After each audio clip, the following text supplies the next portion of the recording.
I've never said I'm a perfect person, nor pretended to be someone that I'm not.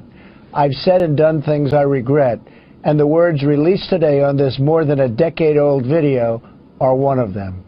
Anyone who knows me knows these words don't reflect who I am. I said it, I was wrong, and I apologize. I've traveled the country talking about change for America, but my travels have also changed me.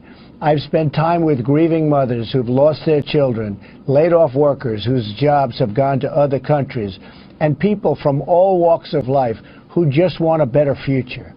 I have gotten to know the great people of our country, and I've been humbled by the faith they've placed in me. I pledge to be a better man tomorrow and will never, ever let you down. Let's be honest, we're living in the real world. This is nothing more than a distraction from the important issues we're facing today. We're losing our jobs, we're less safe than we were 8 years ago, and Washington is totally broken. Hillary Clinton and her kind have run our country into the ground. I've said some foolish things, but there's a big difference between the words and actions of other people. Bill Clinton has actually abused women, and Hillary has bullied, attacked, shamed, and intimidated his victims. We will discuss this more in the coming days. See you at the debate on Sunday. Right off the bat, as we were going on the air, the Washington Post posted a story that's about a tape of Donald Trump talking with Billy Bush as they were doing a show. And apparently Donald Trump is in his private van or whatever, and they're talking about women in the most derogatory of ways, using language that we can't repeat here for you. So let me ask Eric, what do you think of this? How's this going to affect We have a live show Sunday? That'd be great. You don't want to talk about this. That sounded like an invitation to a funeral. It was like, and so look, yeah, I listened to the tape, and look, Donald obviously heard it. He came out, he apologized immediately, said it was locker room banter, and made an apology if he was offended. And I guess that's all you can really do, and that's all you can really hope for. But I said in terms of the debate, so do you think the women's issue is back? Well, I think Hillary will try. Remember what she did with Mrs. what was it? Machado. Yeah, Ms. Machado. She wasn't even asked that question, but she somehow worked it in. So I'm guessing they're figuring out right now how they can take a question that may have something to do similar, grab it, and somehow regurgitate it. It's going to be tough, though. I mean, it's not fun listening to that. Kimberly? yeah, I mean, the women's issue and that discussion has never been off the table. This has remained a constant throughout this campaign and election. I think issuing a statement right away was imperative. So, you know, it's obviously not a positive story, that's for sure. So we're going to have to see where it goes from here. Let's talk about the politics in the debate. Dana, what do you see? Well, I think that, first of all, in his statement, he doesn't apologize for saying it. He apologizes if you were offended, which is not the same as apologizing for something tried that. You did. Doesn't work. It's tried all the time. Then Dana had to rewrite an apology. And the thing about this is that I can understand. I hear him. He's saying it was locker room banter, private conversation, did not expect that it was on a hot mic. It was in 2005. But culture has moved on. And one of the things you see in this election repeatedly, and you'll see more tonight when fresh polls come out, is that Donald Trump trails with women by a huge margin. He is not doing as well with men as he needs to be. So there are just, these are points in the campaign when there's no room for error. And when it comes to the debate prep, I think there was, he praised Governor Pence for his debate performance, for good reason. And Pence basically shut himself away with Governor Scott Walker, and they practiced for that debate for days. It does pay off to debate, to practice, and I do believe that Hillary Clinton is not resting. I think that she is making her team put her through her paces over and over again to see how she can at least try to not to flail at this debate, and to try to seem whatever it is that people want from her likability. The last thing I would say on this statement from him today, if you go to the Washington Post page and you listen to it, is that it goes back to this issue, it's not just with women, it's the issue of temperament and judgment. And and over again, the numbers are flipped in terms of temperament and judgment. If that's what you care about when you're voting for a president, it's a difficult thing for him. So this is never welcome. But I do think that, unlike other times in the campaign where they've had to deal with that adversity, Donald Trump's quick reaction to this was better than in the past. So, Greg, you and I are so expert at dealing with women. I thought I would ask you. Donald Trump said last time after the first debate that he held back. He didn't bring up Bill Clinton's problems with women because he thought it might embarrass Chelsea and Hillary. I think he's does he think he's going to bring it up now? I think he will now. I think because this is going to be full-bore misogyny accusations against Donald Trump. Hillary will bring this up, and his only defense is going to be using Bill Clinton. He said, well, look at your husband. That's the only place he can go with this, because he's kind of up against the wall when you're on tape. The thing about the town hall thing, you know, it only had Trump supporters. He continues to retreat into comfort zones instead of going out there and putting himself out there for practice. I mean, there were more softballs in that town hall than the bushes at your local park.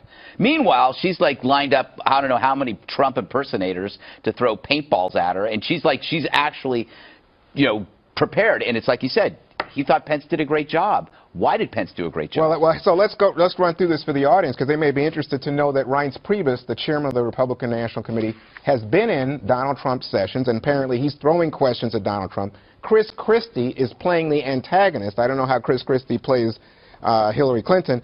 And then they're also trying to talk to Trump, Kellyanne Conway, about body language and how he deals with the fact that the questions are coming from the audience as well as from the two moderators. My prediction is it's going to be a war over who's more folksy. Hillary's going to try to out-folksy Trump because he likes to amble around, so she's going to amble around like a friendly farmer from up the road. I think she should cut any canned line from her performance. The canned lines from Kaine were not good in that earlier debate. Disastrous. Yeah, not good. I mean, look, obviously she's preparing because she prepared last time and it worked well for her. But now it's going to also be about personality. And so in terms of her relatability and people liking her, she's not been able to do well with that. People say, you know, if you know her personally, they find her likable, but it's not translating, it's not resonating through the screen and in these groups. Perhaps this will give her an opportunity to try and showcase it if it is there, to find it somewhere deep down. Trump, he seems very comfortable, I think, in this kind of format, just from seeing all the town halls that he's done. Maybe this is going to be a little bit more of an advantage for him to try and showcase. All right. Problem is that this is not the same kind of town hall. That was not a dry run. That was a no run. You know, there was no conflict. Yeah, those were all Trump supporters, and the questions were pre-screened, so they could anticipate. All right. WikiLeaks published what it claims are transcripts from closed-door speeches that Hillary Clinton gave to Wall Street executives 2 years ago. Transcripts that might have had a big impact on the Democratic primary and will definitely lead to new questions at the excerpts. It will definitely lead to new questions at the debate on Sunday night. Now, the excerpts include Mrs. Clinton suggesting that Wall Street insiders are best equipped to help reform the financial sector. Wall Street insiders are. How do you think Bernie Sanders would feel about that? She also conceded that presidential candidates for either party must have tens of millions in contributions from New York to mount a competitive national campaign. Those are the wrong leads. Wait until you hear what she says. Trace Gallagher has got the breaking news with some of the highlights. Trace? Megyn, Hillary Clinton and her campaign have repeatedly refused to release the transcripts of her speeches, and political analysts say these leaked excerpts are likely the reason why, including where she apparently called Bernie Sanders supporters a, quote, bucket of losers. They come from some 2,000 emails hacked from the personal account of top Clinton aide John Podesta, none of which have been confirmed, mind you. They show Clinton campaign researchers trying to flag Podesta about quotes that could be politically damaging. For example, one that says Clinton admits she's out of touch, referring to a speech she made at Goldman Sachs where she talked about her middle-class upbringing and went on to say, quoting, so I lived that, and now obviously I'm kind of far removed because the life I've lived and the economic, fortunes that my husband and I now enjoy. But I haven't forgotten it. Another red flag came in 2013, a speech to the National Multi-Housing Council where she said, quoting again, I mean, politics is like sausage being made. It is unsavory, and it always has been that way. But we usually end up where we need to be. But if everybody's watching, all of the backroom discussions and the deals, then people get a little nervous, to say the least. So you need both a public and a private position.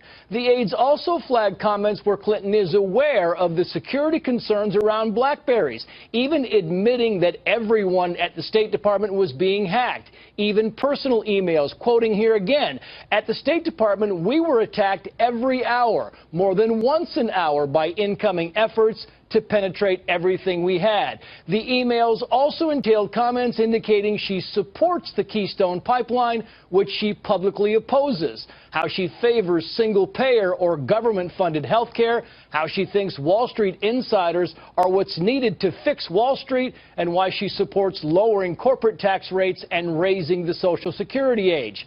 For the record, of the $22 million she made from speeches after resigning as Secretary of State, $3 million came from Wall Street. So far, there has been no comment from the Clinton campaign. John Podesta thinks he was hacked by Russians trying to throw the election to Donald Trump. Megan. Trace, thank you. Joining us now, Chris Dyer-Walt and Howie Kurtz are back, plus David Wohl, who's an attorney and Trump supporter, and Matt Bennett, who's co-founder of Third Way and a former deputy assistant to President Clinton. Good to see you all. So, I mean, I don't know where to start. I'll start with this. My dream is a hemispheric common market with open trade and open borders, and what appears to be a reference to Bernie Sanders supporters, although all that's absolutely clear is it's people on the left, calling them bucket of losers. Bucket of losers, she refers to. Matt Bennett, I'll give it to you as a Democrat who worked for President Clinton about what this tells us about the Democratic nominee. Well, look, it may tell us nothing at all, Megan, because these emails come from WikiLeaks, which the Homeland Security today said come from the Russians. We're having a discussion that the Kremlin wants us to have. They handed this over in an effort to mess around with this election. It's true these haven't been authenticated. It is true this haven't. It's not that we don't have verification that these are her words and they haven't been manipulated. But so far we are not hearing that from Team Clinton. They're not coming out and challenging the authenticity yet. Well, no, but remember that something like 12,000 pages of Jon Podesta's emails were stolen and put up online by WikiLeaks. So that's a lot for them to get through in just a few hours, and I'm not surprised that they haven't commented on any particular thing. Well, it's an important caveat. It's true, David Wohl, we don't know for sure the authenticity of these documents. In a court of law, these would not be admissible yet. We'd have to prove that they were authentic. But if they are authentic, these are politically problematic. Yeah, Megan, I mean, this will hit Hillary Clinton's campaign like a 9.0 earthquake when this is absorbed. I mean, this exposes her literally as a complete fraud. And I think the most critical point that was made, I think it was when a transcript, a Wall Street bank speech was released. And literally, Megan, she said, I have two different policies. I have a public policy, which I talk to people about, and then I've got a private policy, which is completely different. So what that essentially says is that when I'm campaigning, I will do whatever it takes to get elected. I'm going to tell them whatever they want to hear, whatever I think they need to hear, but the truth is going to be held secret. That is critical. That exposes her as a typical sleazy politician who will do anything to get elected, Megan. This is huge. All Kelly File viewers have to review this stuff. The other thing she says, Howie, is I'm hoping whatever the shortfalls or glitches in the healthcare law here in America, those will be remedied, and we can keep moving forward to get affordable universal healthcare coverage like you have here in Canada. So she's pushing for Canadian healthcare, open borders, open trade, and on top of all that, she acknowledges that the State Department emails are being hacked and that they were hacking people's personal emails while she was using personal email on a personal server and acting as her Secretary of State, talking about things that could endanger sources and methods and agents out in the field. Right. While all politicians have public and private positions, to hear Hillary Clinton, who's a big supporter of Obamacare, say she really wants to move to single payer, which is basically government-run health insurance, and what she said about bucket of losers, people on the left, do we add that to basket of deplorables for Trump supporters? That's damaging. But the most radioactive phrase in here, as you note, is open borders, because given the sensitivity of the immigration debate and Donald Trump's stand on that and the concerns about terrorism and vetting, that is a radioactive phrase.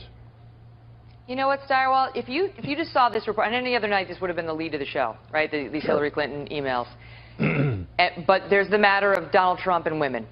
And you'd have to think, wow, does Hillary Clinton have a mole at Access Hollywood who managed to release those tapes of Trump on the day that this stuff came out, which as far as we know she does not.